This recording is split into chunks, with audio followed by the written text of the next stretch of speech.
What's going on? Jake here with Uncommon EDC, checking out the Cold Steel AD-15, which is a knife designed by Andrew Demko but produced by Cold Steel. And if you're familiar with either of those names, they are both known for kind of rugged, overbuilt knives with really unique locking mechanisms, but they don't just make them for the sake of having a unique locking mechanism. They are well tested and known for being some of the best locks in the industry, and this one kind of embodies both of those traits with this unique scorpion lock. Now, this is a production model, so you can get one of these for around $215, sometimes a little bit cheaper, but in that ballpark. A custom version is going to cost you a lot more. So kind of cool to be able to check out a production version, decide if you want to spend the money on a production. It's always nice when that's the case. Now, before I get too far into the video, this was sent over to me by Blade Offs, and so what that means is if you end up liking this knife or are just shopping for a new knife in general, I will have a link in the description that will help out the channel at no additional cost to you, but also that I'm able to bring more knives to the channel, and it's kind of a unique situation. They give me access to their entire inventory, ask what looks interesting, and we'll send it over for review, which is a really, really cool thing because usually it's quite the opposite. Usually when you're getting these products for review, it's because there's a push either for a new release or a sale or something that they're wanting to get the knife in front of you at a certain time. And so there's obviously a place for that. But what that means is that most YouTubers are going to be making a video on that knife at the same time, and you have 10 new videos on the same knife coming out on the same day. And so, like I said, definitely a place for that. No problems with that whatsoever. But what's cool about this is it allows me to say, hey, this knife came out years ago and I've always wanted to check it out. I've never had a chance to handle one. Let's take a look at this. And although there's plenty of videos on it out on YouTube, this one will be the only one probably coming out this week if I had to guess. And so that's just kind of a cool thing, a unique kind of benefit of this partnership. So definitely appreciate them sending this over. Definitely check them out with those links down in the description. But let's get back into the video. Now, as I said, really, really overbuilt, just kind of rugged knife with a unique locking mechanism, just like they're both known for. And so this is a beast. It feels extremely solid in hand, and it feels bigger than it is, honestly. 8.5 inches overall, which is definitely not a small knife, but it's also not huge.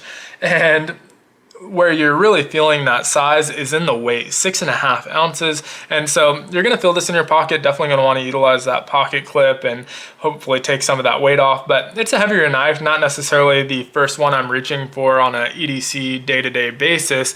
But if I have this in my collection and I know I'm going to be hard using a knife, this is definitely one that I would reach for. Just feels excellent in hand. Now, of that 8.5 inches, 3.5 inches is in that blade. You have an S35VN blade, drop point style blade, relatively thick at 0.15 inches. And so definitely no joke there. There is some swedging and it's kind of slopes down at the tip. So it looks a little bit thinner than it actually is, but it is a nice chunk of metal.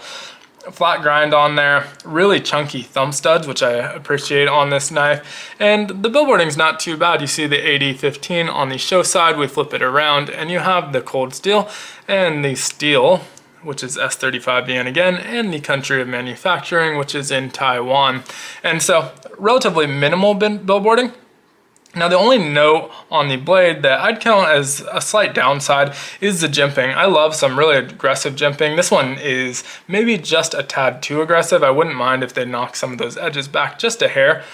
Now, with that said, I'd still prefer that over that really kind of minimal jimping. Sometimes you get that really small jimping, not very deep, not a lot of space in between, and it doesn't add a lot to the grip. This is definitely adding something, maybe too much, but with gloves wouldn't be a problem, and still, again, would prefer this over the other style of jimping. Now, the handle here, we have 5 inches of handle, so plenty of room for a full finger grip. Feel locked in. You can see it kind of slopes out in the tip and the end here, and so really keeps your fingers locked in there and is extremely comfortable.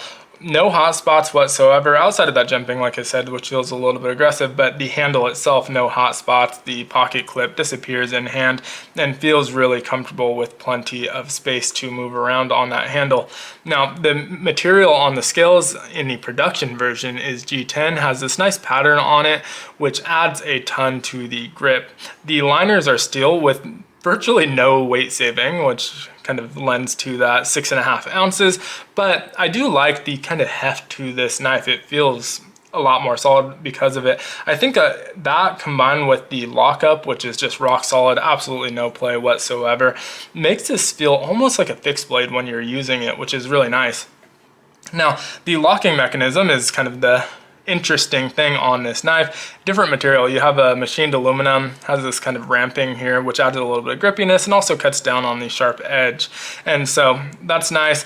Now, this is operating on a spring that is pretty powerful, so it takes a decent amount of force to lift that spring. It's definitely doable, but does take some force. The easiest way I found to do it is just to put a little bit of pressure right behind that thumb stud and then lift with your thumb at the same time. And you can kind of slow roll it shut. Not as fidgety and fun, but it does work. Now, the other thing to know is in order to play this with these thumb studs, it requires a little bit of more effort.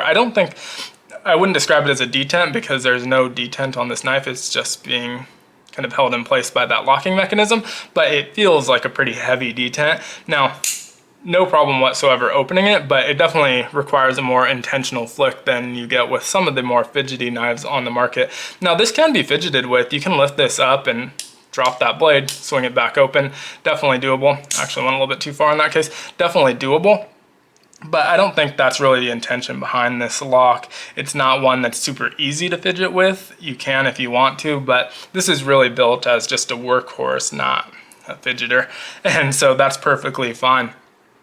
Now, the lock itself, like I said, requires a decent bit of lift, but if you put the pressure on there, it's really easy to do. And besides that, the blade's pretty heavy, so this is not the knife you would want to come down on your finger. So kind of nice to just slow roll it in there, be really intentional with it, and it works really well. It feels really smooth. It is on bearings inside of here. Haven't disassembled it, but it is on bearings. And if you were to disassemble it, the body screws are 2 T10, so not even T8. That's really, really nice. First on the pivot. The second one is kind of a pivot as well. It's a pivot for the scorpion lock on here. And so only T10 on the body, which I really appreciate. There's T6 on the pocket clip, but don't mind that so much because it's not holding the knife together. So you have 3 T6 on this pocket clip. You can see it's not deep carry at all. You're getting close to 3/4 of an inch exposed in your pocket if you use that pocket clip. It's also a pretty large pocket clip, so kind of an eyesore, but it is reversible, so that's nice. Has a lanyard hole right through the middle of that screw assembly if you're someone who likes lanyards, and that's going to be well out of way of the blade. You can see the scorpion lock has this system back here that doubles as a backspacer where it's hiding the spring, and so that kind of rolls all the way around here. But nice pocket clip overall. It's fine. It's pretty big, but this is a pretty heavy knife, so maybe you want a little bit more pocket clip there. Now, one thing I will say is this pattern does carry underneath the pocket clip where it meets the side of the scale. And so obviously I'm sending this one back, haven't been throwing it in my pocket, but have tested it out on like microfiber cloths and stuff, and 100% that's going to be a pocket destroyer for sure. So something to keep in mind if you don't want your edge of your pockets frayed up. Definitely something to keep in mind. But with that said, this lock, obviously without testing it, you can't say for certain, but it gives a lot of confidence. There's absolutely no play whatsoever. It feels excellent, both side to side or front and back. Feels excellent. And even if it weren't one of the stronger locks out there, you add to it with your grip. So the way this works is it's being lifted up. So when you're gripped down on that knife, you're putting additional pressure onto the back of that lock, meaning that it's virtually impossible for that lock to fail while you have a nice grip on it. Now, if it flies out of your hand and hits the ground, who knows? It depends on, I guess, what happened with that lock. But in hand, it's virtually impossible for that lock to fail. Now, one other thing to mention with that is that it's similar to a frame lock when you're deploying it, in that you need to be aware of the position of your fingers. With the frame lock, your index and middle finger might apply pressure to that frame lock, making a little bit of resistance in flipping it open, making it difficult to flick open. Now, same thing applies here, except on the back of the knife. And so you want to focus the majority of the pressure into the palm of your hand. And so you can see when I'm holding it, there's really nothing touching the back of that knife. And that's because when you deploy this, it has to lift up and it slides around the tang of the knife into this cutout where it drops back in and locks up. And so if your fingers are resting on the back of the knife, you're holding it tightly, you're pressing down on that, making it hard to actually deploy. So it's kind of locked in the closed position. And so you just want to make sure that you leave a little bit of breathing room. It only needs, a quarter to a half an inch, but still, like I said, easy to flip open. Obviously missed it there, but easy to flip open in general, as long as you're not sitting on there. It is a little bit more pressure than your typical detent, but still not something that's going to be impossible to flip open. Really, really comfortable. Otherwise, I would have no hesitation in using this knife heavily. It's obviously, there's a lot of situations where you'd prefer to have a fixed blade, but if this is all you had, it feels like a fixed blade in hand. Now, with that being said, I do have to send this back, but having handled it, I really, really enjoy this. It's one of those knives you get in hand and you just want to use it. And so I probably am going to pick this up at some point. Might be a couple months, but do plan on picking one of these up, because at the price point, I think it's pretty fairly priced around that $200 mark. You're getting a good steel and just a solid construction, and it's a price point where I'm not going to feel too bad at $200 really using this knife, but at the same time it feels like it's going to be extremely capable. And so super excited to finally check this one out. It's very cool. Like I said, it's not going to be your fidgeter, which if that's what you're looking for, I'd probably go with this Shark Lock instead, super fidgety, but it will be a really excellent worker. So excited about that. But if you have one, let me know what you think in the comments below. If you don't have one, let me know what you think in the comments below. As always, be sure to like, comment, subscribe, and hit the notification button. And if you are picking one of these up or shopping for a knife, definitely be sure to use those affiliate links. They help out more than you know to continue pushing out content onto the channel. But as always, I hope you have a wonderful day. Take care.